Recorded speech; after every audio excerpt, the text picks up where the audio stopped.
Right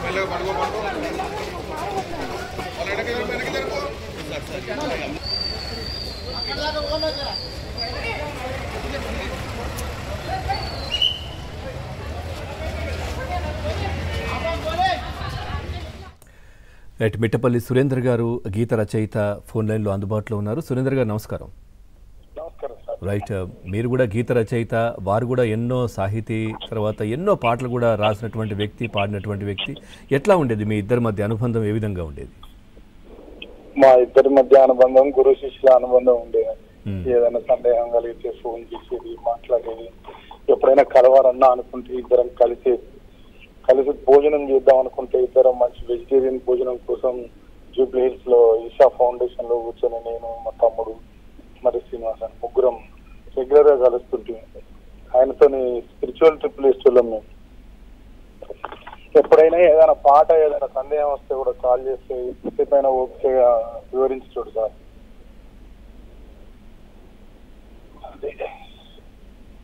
Surender గారు అంటే చివరిగా మీరు కలిసిన సందర్భం ఏంటి? ఈ మధ్యకాలంలో ఎప్పుడైనా కలిసారా? 7 తారీఖు రోజు నేను, తమ్ముడు ప్లస్ కామారెడ్డికి సంబంధించిన తిమ్మయ్య గారి, సుభాష్ రెడ్డి గారి కొడుకు పెళ్లిలో కలిసినాం. ఆ రోజు 7 తారీఖు రోజు 2 రోజుల క్రితం కూడా పెళ్లికి వచ్చే ముందు మధ్యాహ్నం మా తమ్ముని ఆఫీస్ లో కొంచెం కళ్ళు తిరిగినట్టు అని పడిపోయింది. పడిపోతే ఆయనకు ట్రీట్మెంట్ చేయించి ఏదో టాబ్లెట్ తెప్పించి వేయించి ఆయన కొంచెం కుదురుకున్న తర్వాత పెళ్లి దగ్గర తీసుకొచ్చారు. పెళ్లిలో చెప్పినాం, అన్న మీరు కొద్ది రోజులు తిరగకండి, కొద్ది రోజులు రెస్ట్ తీసుకోండి, మీరు పడిపోయారంటే బీపీతో పెట్టుకోవద్దు, మనం మీరు అసలే చాలా శక్తివంతంగా ఆలోచిస్తూ ఉంటారు, ఏ విషయాన్ని ఆలోచించినా చాలా ఎమోషనల్ గా ఆలోచిస్తారు, కొంచెం రెస్ట్ తీసుకోండి అన్న, ఈ మధ్య తిరగకుండా అంటే ఇక రెస్ట్ తీసుకుంటే బెటర్, 2 రోజులు ఇంట్లోనే ఉంటా అని పోయి కర్ణాటక వచ్చేది ఉంటే నెక్స్ట్ ప్లాన్. నేను ఒక్కడిని వచ్చిన పొద్దున్న లేచి వార్త విన్నాను. సురేందర్ గారు, అంటే వారితో కలిసి మీరు పంచుకున్నటువంటి పాట కానీ ఏదైనా ఒకసారి ఏమైనా పాడగలుగుతారా? చాలా పాటలు ఉన్నాయండి. ఎప్పటికీ గుర్తుండిపోయేది, ఎవరు రాయలేనిది ఒక పాట ఉంటదండి. గంగా సినిమాలో ఆయనే ఆ సినిమాకి అన్ని మాటలు, పాటలు, కథ అందించడం జరిగింది. దాంట్లో పాము పడగపై పొదిగినట్టి ఆ పాదముద్రలు ఎవరి